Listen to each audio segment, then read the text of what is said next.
Assalamualaikum warahmatullahi wabarakatuh. Hai teman-teman, perkenalkan nama saya Anggun Amalia Putri dengan NIM 2013201003. Nah, saya di sini dari program studi S1 Ilmu Kesehatan Masyarakat Universitas Fordekok Bukit Tinggi. Nah, sebelum itu, saya diberi oleh dosen mata kuliah Media Komunikasi, Informasi, dan Edukasi dengan materi penyuluhan. Judul penyuluhan yang saya ambil yaitu kesehatan lingkungan. Nah, sebelum itu saya akan menyampaikan terlebih dahulu apa tujuan saya melakukan penyuluhan tentang kesehatan lingkungan. Tujuan saya melakukan kesehatan lingkungan yaitu agar terciptanya perubahan perilaku individu, keluarga, dan masyarakat dalam membina dan memelihara kesehatan, berperan aktif dalam mewujudkan kesehatan yang optimal sesuai hidup sehat baik fisik, mental, dan sosial. Nah, selanjutnya saya akan menjelaskan apa itu kesehatan lingkungan. Kesehatan lingkungan adalah semua hal yang mempengaruhi kesehatan pribadi, keluarga, dan lingkungan sekitar atau sesuatu daerah yang belum terkena pencemaran udara dan polusi. Nah, menurut Hablum, tahun 1974 ada 4 faktor yang mempengaruhi kesehatan lingkungan, diantaranya faktor perilaku, faktor lingkungan, faktor pelayanan kesehatan, dan faktor keturunan. Baik, di sini saya akan menjelaskan 2 faktor saja, yaitu faktor lingkungan dan faktor perilaku.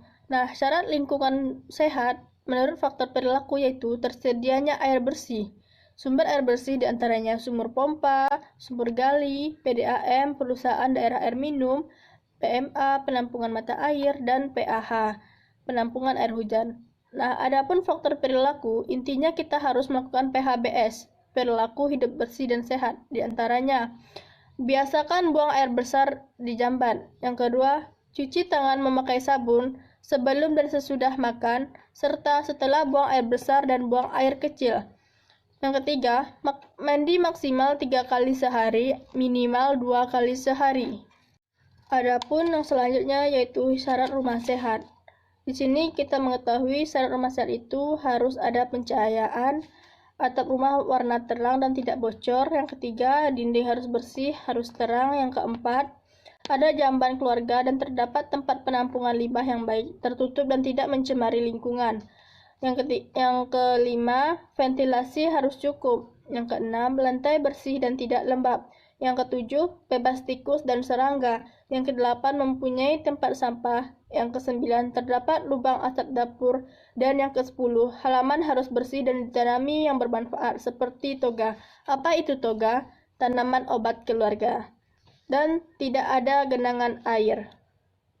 Adapun materi selanjutnya yaitu ciri-ciri lingkungan tidak sehat. Lingkungan tidak sehat yaitu udara kotor karena banyak debu dan asap, sampah banyak berterbaran, sumber air tidak bersih, saluran air tidak lancar sehingga air menggenang, dan tumbuhan tidak bisa tumbuh dengan subur sehingga lingkungan menjadi gersang.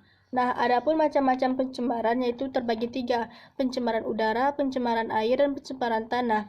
Di sini pencemaran udara dapat disebabkan oleh asap pabrik, asap kendaraan, pembakaran sampah, dan kebakaran hutan. Nah, adapun pencemaran air disebabkan oleh adanya pembuangan limbah rumah tangga dan limbah pabrik ke dalam lingkungan. Yang ketiga yaitu pencemaran tanah. Pencemaran tanah disebabkan membuang sampah di sembarangan tempat dapat mencemari tanah dan lingkungan. Ada 2 jenis macam sampah, yaitu sampah organik dan non-organik.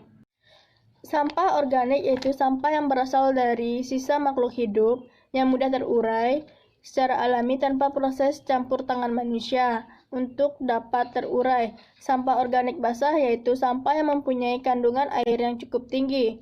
Contohnya kulit buah dan sisa sayuran. Dan adapun sampah organik kering yaitu bahan organik yang kandungan airnya kecil. Contoh kertas, kayu, ranting pohon, dan dedaunan yang kering.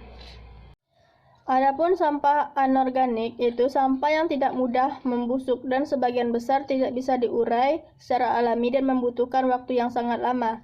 Contohnya kaleng, botol kaca, plastik, kertas maupun pembungkus makanan. Dan yang terakhir yaitu Cara menjaga kesehatan lingkungan. Kita semua pasti tahu bagaimana cara menjaga kesehatan lingkungan. Yang pertama, membuang sampah pada tempatnya. Yang kedua, membersihkan lingkungan secara teratur. Yang ketiga, menanam tanaman di sekitar rumah. Dan yang terakhir, lahan kosong dengan tanaman yang bermanfaat. Itulah materi penyuluhan kesehatan lingkungan yang bisa saya sampaikan pada kesempatan kali ini. Jika ada salah dan janggalnya, saya mohon maaf karena saya di sini masih proses belajar. Saya akhiri. Assalamualaikum warahmatullahi wabarakatuh.